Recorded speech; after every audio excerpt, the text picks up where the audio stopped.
एक बार की बात है, तथागत गौतम बुद्ध से उनके एक शिष्य ने पूछा कि कर्म क्या है। यह सुन गौतम बुद्ध मुस्कुराए और उन्होंने जवाब दिया, कर्म को समझाने के लिए मैं तुम्हें एक कहानी सुनाता हूँ। इस कहानी को सुनने के बाद तुम सभी यह समझ जाओगे कि कर्म क्या है। गौतम बुद्ध ने कहानी सुनानी शुरू की कि एक राज्य में एक राजा राज करता था। एक बार वह अपने मंत्री के साथ देश का भ्रमण करने निकला। भ्रमण करते करते राजा और मंत्री एक बाजार में पहुंच गए। उस बाजार में राजा का ध्यान एक दुकानदार के ऊपर गया। उस दुकानदार को देखते ही राजा के मन में ना जाने क्यों यह विचार आया कि मैं इस दुकानदार को कल फांसी की सजा दे दूं। यह बात राजा ने अपने मंत्री को बताई। मंत्री कुछ बोले कि उससे पहले ही राजा उस दुकानदार की दुकान के सामने से आगे निकल चुके थे और दूसरी बातें करने लगे। मंत्री बहुत ही चिंतित हो गया। वह यह बात समझ नहीं पा रहा था कि आखिर दुकानदार की गलती क्या है। दुकानदार से बिना कुछ बात किए, बिना कुछ सोचे समझे महाराज ऐसा फैसला लेने के बारे में क्यों सोच रहे हैं। राजा और मंत्री भ्रमण करने के बाद राजमहल वापस चले गए, लेकिन मंत्री को रात भर नींद नहीं आई। सुबह जागने के बाद मंत्री एक साधारण प्रजा का रूप बनाकर उस दुकानदार के पास गया और उस दुकानदार से पूछा, तुम बेचते क्या हो? दुकानदार ने जवाब दिया, मैं चंदन की लकड़ियां बेचता हूँ। फिर मंत्री ने आसपास के लोगों से दुकानदार के बारे में पूछना शुरू किया। सबने जवाब दिया कि दुकानदार किसी से बोलता नहीं, हमेशा दुखी रहता है। मंत्री को बात समझ में आ गई। वह मंत्री फिर वापस दुकानदार के पास गया और उस दुकानदार से पूछा, तुम दुखी क्यों रहते हो? दुकानदार ने बताया, मैं दुखी इसलिए रहता हूँ क्योंकि मेरे दुकान पर लोग आते हैं, चंदन की लकड़ियाँ सूंघते हैं और बोलते हैं बहुत ही सुंदर है, बहुत ही अच्छी महक है, लेकिन कोई खरीदता नहीं, इसलिए मैं बहुत दुखी रहता हूँ। मंत्री को भी दुकानदार की बात सुनकर दुख हुआ। उसने सोचा कि आखिर कोई भी दुकानदार दुखी क्यों ना हो अगर उसके दुकान का कोई भी सामान खरीदा ना जाए, जबकि सामान में कोई कमी ना हो। मंत्री सोचने लगा कि यह दुकानदार अपने दुखों की वजह से इतना दुखी रहता है, परंतु राजा इस दुकानदार को फांसी पर क्यों लटकाना चाहते हैं। अर्थात राजा के मन में आए हुए विचार का उत्तर अभी तक मंत्री को नहीं मिला था। मंत्री ने फिर दुकानदार से पूछा, भाई तब तुम क्या करोगे अगर तुम्हारे दुकान की सारी चंदन की लकड़ियां ऐसे ही रखी की रखी रह जाएंगी तो? दुकानदार ने गुस्से के भाव में बोला, हाँ मैं जानता हूँ कि मेरी चंदन की लकड़ियां ऐसी ही रखी रह जाएंगी, इन्हें कोई नहीं खरीदेगा। इसीलिए तो मैं सोचता हूँ कि हमारे देश का राजा जल्दी से जल्दी मर जाए। अगर वह जल्दी से मर जाता है तो मैं उस राज दरबार में उस राजा के दाह संस्कार के लिए अपनी चंदन की लकड़ी दे देता, जिससे मुझे कुछ पैसे भी मिल जाते और इस बाजार के अलावा बाकी के लोगों को भी मेरी चंदन की लकड़ियों के बारे में पता चलता। तब फिर शायद कुछ न कुछ लोग मेरी दुकान से चंदन की लकड़ियां खरीदने जरूर आते। मंत्री दुकानदार की बात को सुनकर सब कुछ समझ गया, लेकिन मंत्री बहुत चतुर और समझदार भी था। उसके मन में एक विचार आया। मंत्री ने दुकानदार से चंदन की कुछ लकड़ियां खरीद ली। इस खरीदारी से दुकानदार को कुछ पैसे भी मिल गए और वह थोड़ा खुश भी हो गया। मंत्री चंदन की लकड़ियों को लेकर वापस राज दरबार चला गया। राज दरबार पहुंचकर मंत्री ने उन चंदन की लकड़ियों को राजा के समक्ष रख दिया और बोला कि हे राजन, ये चंदन की लकड़ियां उसी दुकानदार ने आपको भेंट की हैं जिस दुकानदार को आप कल फांसी देने के बारे में सोच रहे थे। राजा ने उन चंदन की लकड़ियों को सूंघा और उन्हें उन चंदन की लकड़ियों की सुगंध बहुत पसंद आई। उन्होंने कहा, यह चंदन की लकड़ियां बहुत ही ज़्यादा खुशबूदार हैं। दुकानदार के इस अनोखे भेंट से राजा बहुत खुश हुए और मंत्री को कुछ स्वर्ण मुद्राएं देकर बोले, जाओ उस दुकानदार को ये स्वर्ण मुद्राएं इनाम में देना और बोलना कि आज के बाद महल में जब कभी भी चंदन की लकड़ी की जरूरत पड़ेगी तब तुम्हारे दुकान से ही चंदन की लकड़ी ली जाएगी। यह बात सुनकर मंत्री जी मुस्कुराने लगे तथा सोचने लगे कि अब तो राजा के मन में उस दुकानदार को फांसी देने का विचार आ ही नहीं सकता, क्योंकि अब तो हमेशा राज दरबार के लिए चंदन की लकड़ियों के इंतजाम की जिम्मेदारी उस दुकानदार को मिल गई है। मंत्री स्वर्ण मुद्राओं को लेकर वापस दुकानदार की तरफ चल पड़ा। इधर राजा इस विचार में पड़ गए कि वह दुकानदार तो बड़ा ही अच्छा इंसान है। जिस वक्त मैं उसके बारे में यह सोच रहा था कि मैं इसको कल फांसी दे दूं, तब शायद उसके मन में उस समय यह विचार चल रहा था कि राजन पहली बार मेरे दुकान के सामने आए हैं, क्यों ना मैं उनको अपनी सुंदर और खुशबूदार लकड़ियों को भेंट करूं। और आज उसने मुझे भेंट भी किया। बेवजह ही मैं उसको फांसी देने के बारे में सोच रहा था। इधर मंत्री दुकानदार के पास पहुंच गया मंत्री ने राजा के द्वारा दी गई स्वर्ण मुद्राओं को दुकानदार को देते हुए कहा कि जिन चंदन की लकड़ियों को कल मैं खरीद कर ले गया था, उन चंदन की लकड़ियों को राजा ने बहुत पसंद किया और इनाम के तौर पर तुम्हारे लिए यह स्वर्ण मुद्राएं भिजवाई हैं। यह सुन दुकानदार बहुत खुश हुआ। साथ ही साथ मंत्री ने उस दुकानदार को यह भी बताया कि अब आज के बाद राज दरबार में जब कभी भी चंदन की लकड़ियों की ज़रूरत पड़ेगी तो सारी चंदन की लकड़ियाँ तुम्हारी दुकान से ली जाएंगी। दुकानदार मंत्री की बात सुनकर बहुत ही खुश हो गया।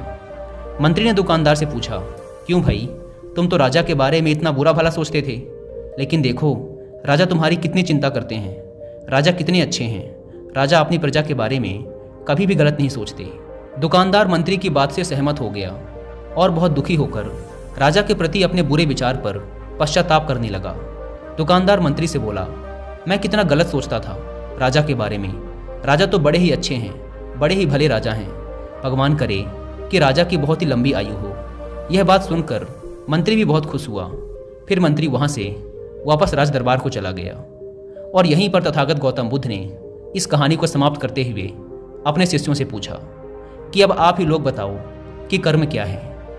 किसी शिष्य ने कहा, कर्म बोले हुए शब्द हैं। किसी शिष्य ने कहा, कर्म वाणी है। तो किसी ने कहा, कर्म सोच है। तो किसी ने कहा, कर्म भावना है, वगैरह वगैरह। अपने सारे शिष्यों के जवाब सुनने के बाद महात्मा गौतम बुद्ध ने कहा कि इंसान के विचार ही उसके कर्म हैं।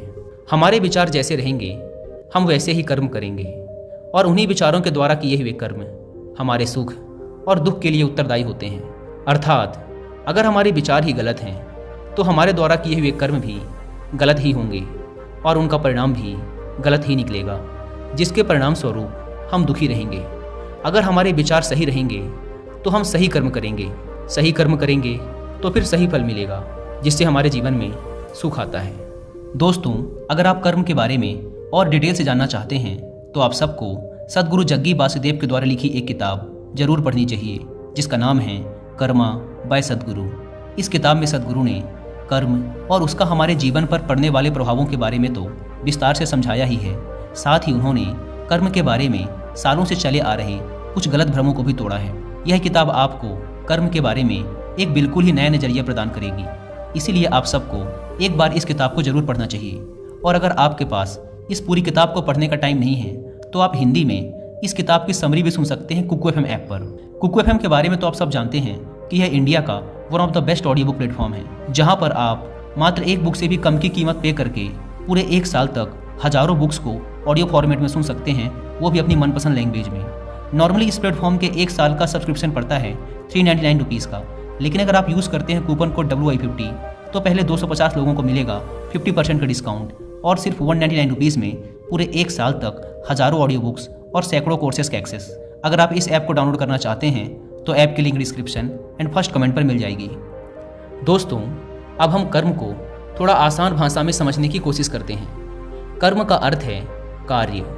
इस दुनिया में, इस ब्रह्मांड में जो कुछ भी काम हो रहा है वो सब एक कर्म है। असल में देखा जाए तो कर्म क्रिया और प्रतिक्रिया के साधारण से सिद्धांत को फॉलो करता है। हम जो भी कार्य करते हैं वो एक कर्म है और फिर क्रिया और प्रतिक्रिया के सिद्धांत के अनुसार हर कर्म का एक परिणाम भी होता है। जैसे कांच के गिलास को फेंकना एक कर्म है और उसका टूट जाना उसका परिणाम, अत्यधिक बारिश होना एक कर्म है और बाढ़ आना उसका परिणाम। असल में परिणाम हमारे हित में होगा या अहित में, ये पूरी तरीके से हमारे द्वारा किए गए कार्य पर निर्भर करता है। ज़्यादातर लोग ये सोचते हैं कि ऊपर आसमान में कोई बैठा है जो निर्णय लेता है कि किसके जीवन में सुख देना है और किसके जीवन में दुख, जबकि असल में हमारे कर्म और फिर उनके द्वारा मिलने वाले परिणाम ही हमारे सुख और दुख को निर्धारित करते हैं। इसीलिए हमारी भारतीय परंपरा में ये कहा जाता है कि आप अपने भाग्य के निर्माता स्वयं हैं। असल में कर्म का परिणाम ही भाग्य है और हमें कैसे कर्म करने हैं ये पूरी तरीके से हमारे हाथ में होता है।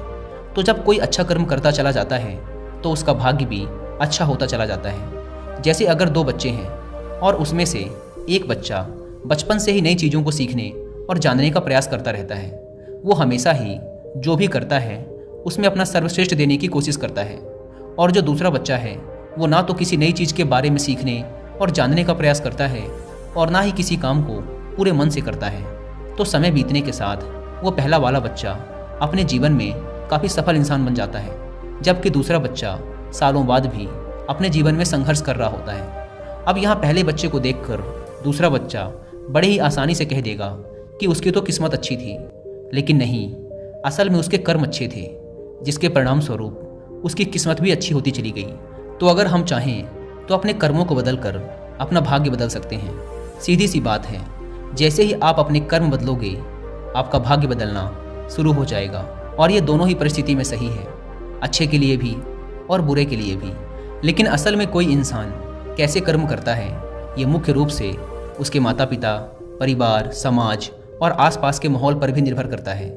ज़्यादातर केसेस में एक एक्टर का बेटा एक्टर बनने की ही कोशिश करता है, इंजीनियर का बेटा इंजीनियर और डॉक्टर का बेटा डॉक्टर। इसका कारण ये है कि हमारा शरीर और मन अपने आसपास से ही सूचनाएं इकट्ठा करते हैं और हम हमारे अंदर मौजूद सूचनाओं और ज्ञान के आधार पर ही कोई कार्य करते हैं और फिर हमें उसी के अनुसार परिणाम भी मिलते हैं। असल में हम अपने रोज के कामों का 99% अनकॉन्शियस तरीके से करते रहते हैं, क्योंकि हमारा शरीर और मन प्राप्त सूचनाओं को याद रखता है और फिर उन्हें दोहराता रहता है। जैसे जब हम कार चलाना सीख रहे थे, तब हम एकदम पूरी कॉन्शियसनेस के साथ हर चीज़ पर ध्यान रख रहे थे कि स्टीयरिंग कहाँ है, ब्रेक कहाँ है।